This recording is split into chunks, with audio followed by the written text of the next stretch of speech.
Should we as Bears fans pump the brakes on expectations for Caleb Williams in 2025? I am Harrison Graham, a former NFL quarterback and current analyst, believes that it could take Caleb Williams years to learn and fully master this offense, plus some more reporting on the Bears quarterback from Albert Breer and comments from Ben Johnson and Declan Doyle. A lot of different angles here. We're going to dive into it here on today's show. But I want to hear from you guys. I want to hear from the people, the diehards, the decades-long Bears fans. What are your expectations for Caleb Williams this year? Maybe they're outlandish. Maybe you don't have high expectations.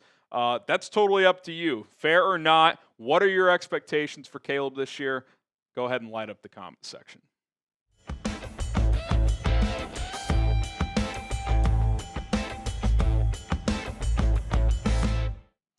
Dan Orlovsky of ESPN, who has been known to have a take or two, but I do think he understands football well, poured some water on the idea that Caleb will fully take off in 2025.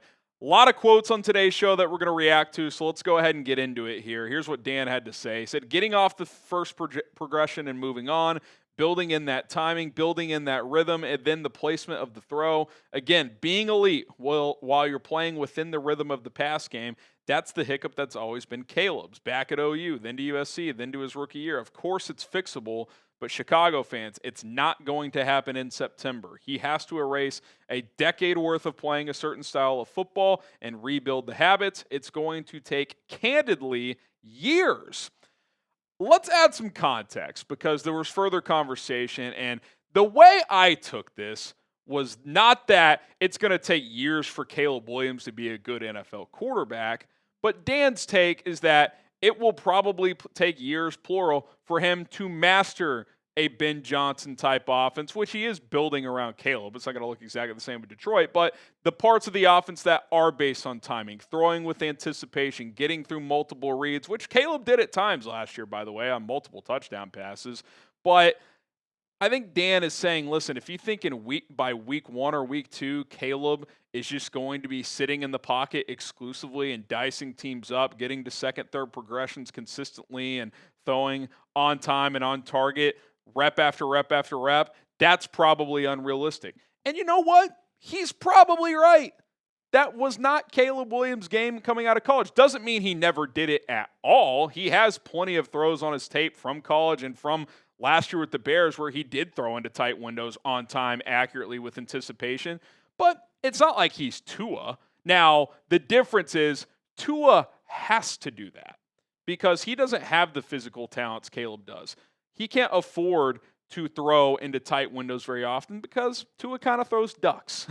Like Josh Allen is not known for being an elite anticipatory thrower, but he has a rocket of an arm, obviously years and years of playing in the NFL, mobility, physical attributes where he can make up for not being an elite, anticipation throw. And obviously, I'm not comparing Caleb to Josh or anything, but every quarterback is different.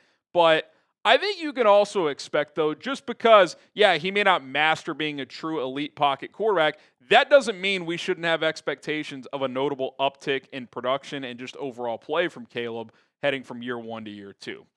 Ben Johnson had this to say recently because, Dan, he's an outsider. Obviously, he's not in the Bears building. Well, let's listen to the head coach, the architect, the guy brought in to get Caleb going. He said, there really isn't a ton of carryover from what he was asked to do with the play calls or anything of that nature going from his rookie year to now.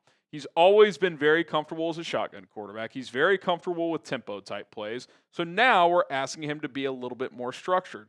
Sometimes there's multiple calls. There's shifts. There's motions. There's going to be there's more going on mentally than probably there's ever been for him. At some point, this thing will start slowing down, and he's going to catch up, and his physical ability will take over. But right now, because mentally it is what it is, he's playing a little bit more slower than what he's capable of. Cliff notes. They're throwing a shit ton of information at him, and when you do that in anything in life, what do? You think, and that slows you down a little bit when it's time to actually execute the job. That's like anything else in life. Like when you're in med school, you're probably not doing a complex surgery effectively, 3 weeks into your first semester of medical school. But when you're in residency, you're probably going to be more comfortable and ready to do that. We've heard this for a while now. This is not an easy offense to master. Doesn't mean it's not not going to be a QB friendly offense. Doesn't mean it's not an effective offense. It means that, not to nitpick here and go after Jaden Daniels, who's clearly ahead of Caleb Williams right now, that's an easier offense with Cliff Kingsbury. A lot of college concepts, mostly shotgun. It just is. Ben Johnson is a much more pro style, a lot of under center, play action, stuff like that. Stuff that Caleb just quite frankly hasn't done a lot of. More from Dan here. Ben Johnson rocket shipped with Jared Goff. Jared Goff took 4 or 5 years of the NFL and building that footwork part of his game up, and so it's not like it's going to be impossible in October, November, December. It's just going to take time. So I was like, you know what? I'm actually interested. Ben Johnson took over as the Lions play caller and offensive coordinator in 2022. Let's go look at Jared Goff's season that year, because he's obviously had 3 good seasons in a row. Well, look at his first 8 games compared to the last 9 that year. First 8, 62.9% completion. Okay, it's about what Caleb was last year, 62.5. 2,000 pass yards, 2-to-1 TD interception ratio, good, but nothing crazy. 91.8 QB rating, good, nothing crazy. Took 13 sacks. Last 9 games, though, 67%, almost 2,400 yards, 15 touchdowns, 0 interceptions, QB rating of 106, took less sacks and 1 extra game. It started to click. And that's from a guy who had a lot of success with Sean McVay and had played under one of the best play callers in the league. So what's the point of showing that? Well, even an established veteran needed time to get more comfortable in this offense. Now, does that mean that Caleb by game 9 really needs to hit the ground running? I don't know. I don't know what's reasonable and fair to expect about Caleb. But Jared Goff, obviously, once it clicked, found an even new height in his career. 2022, really good season when you add it all up. 2023 was better from start to finish, obviously, because he had felt really good in the offense. Last year, it felt like he mastered the offense. Look at the accuracy. Look at the overall results. He reached new heights under Ben Johnson. Ben Johnson helped Jared Goff get to a place that he never got to under Sean McVay. But it took time. It did not happen overnight. Now, I think Caleb is a physically more talented player than Jared Goff, which is why there's reasons to be optimistic.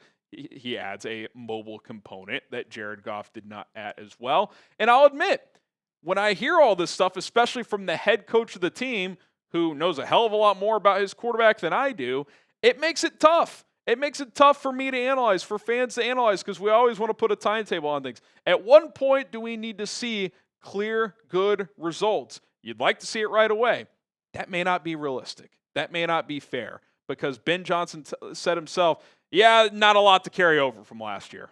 Like, he said it. The head coach, who we all have a lot of trust and faith in, is like, yeah, there's just not a ton to take away from last year. Sure, the reps are valuable. He's seen NFL defenses for 17 games, but he is being challenged mentally way more than he ever has been.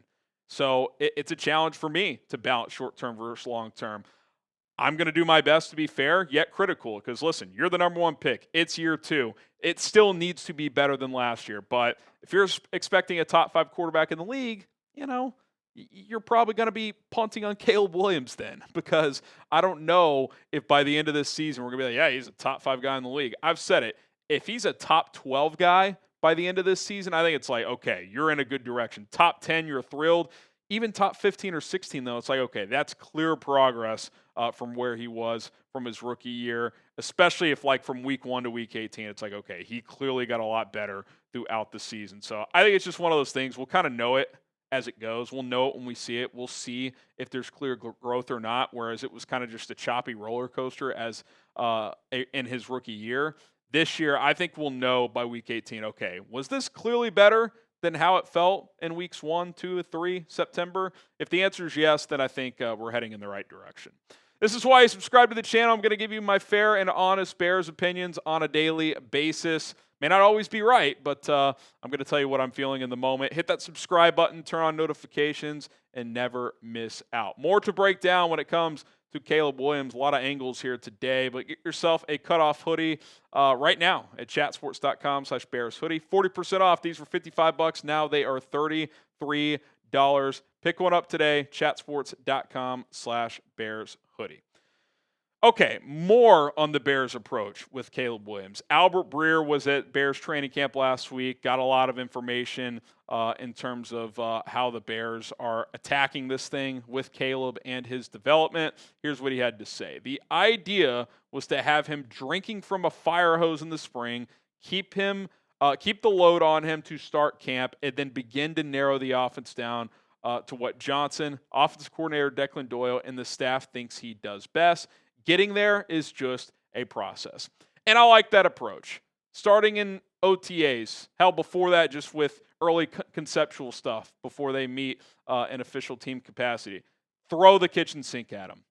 Continue that into training camp. Yeah, it might lead to struggles, and first few practices of camp weren't great, but you've seen it get better. And then toward the end of training camp, and when you get closer to week one, figure out as a staff, mostly Ben Johnson, and then with Declan and some other assistants, okay, what do we feel he does really well? Let's for sure keep that in. What do we think he does pretty well? What do we think he does, maybe not great right now, but we think throughout the course of the season we could incorporate some of that stuff? What does he do poorly? We're probably scrapping that this year. We'll try to add that next year. Because even going back to Goff and Detroit and that offense, from the first year in 2022 to 2024, it got markedly better, and they added more stuff as time went on.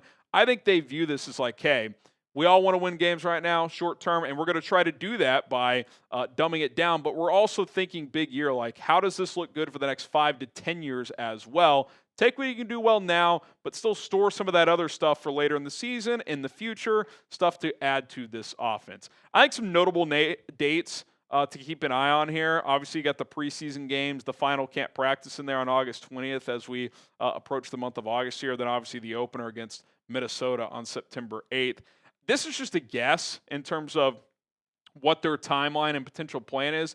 I would guess as the preseason, you get ready for that third game and training camp start to come to a close, that is when these meetings will take place. Like, okay, guys, we had 12 installations and 65 plays. I just throwing numbers out. I don't know. Which plays we want to keep, which concepts do we want to keep, what do we feel Caleb did really well, other players did well as well. It's not just Caleb, obviously, but obviously things that Caleb can't execute. What did he not do well in? And let's kind of build the playbook around that, and this is what we're rolling with, at least early on this year.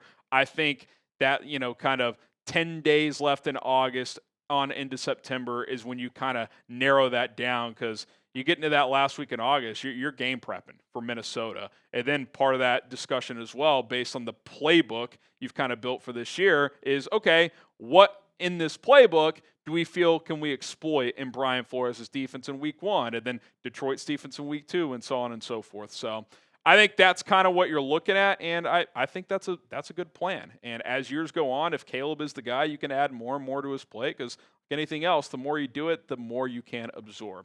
And then I thought Declan Doyle had some interesting notes as well, because remember that day where Montez Sweat seemingly came unblocked a couple of times and threw off a couple of plays? Well, that was by design. Doyle said that was very intentional.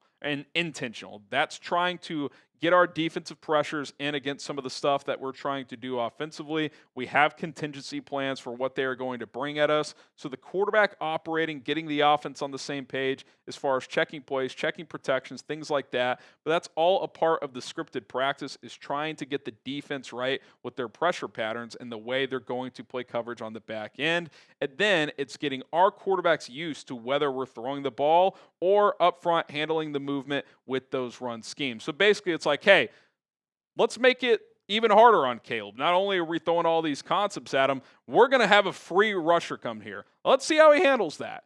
I think one of them he threw the ball away, and the other time he took a sack. So, it's going to lead to some clear growing pains, but there's going to be plays where there's just a broken play, and you got to minimize damage, and you got to speed things up. Ben Johnson added that and said, yeah, these are just little exercises and way where we can speed up that clock a little bit. So I think it helps explain some of the early camp struggles, because they're designing some of this stuff intentionally to make it hard on Caleb, because you go through the challenges now. That way, once the season's here, hopefully he's better equipped to handle those chaotic situations.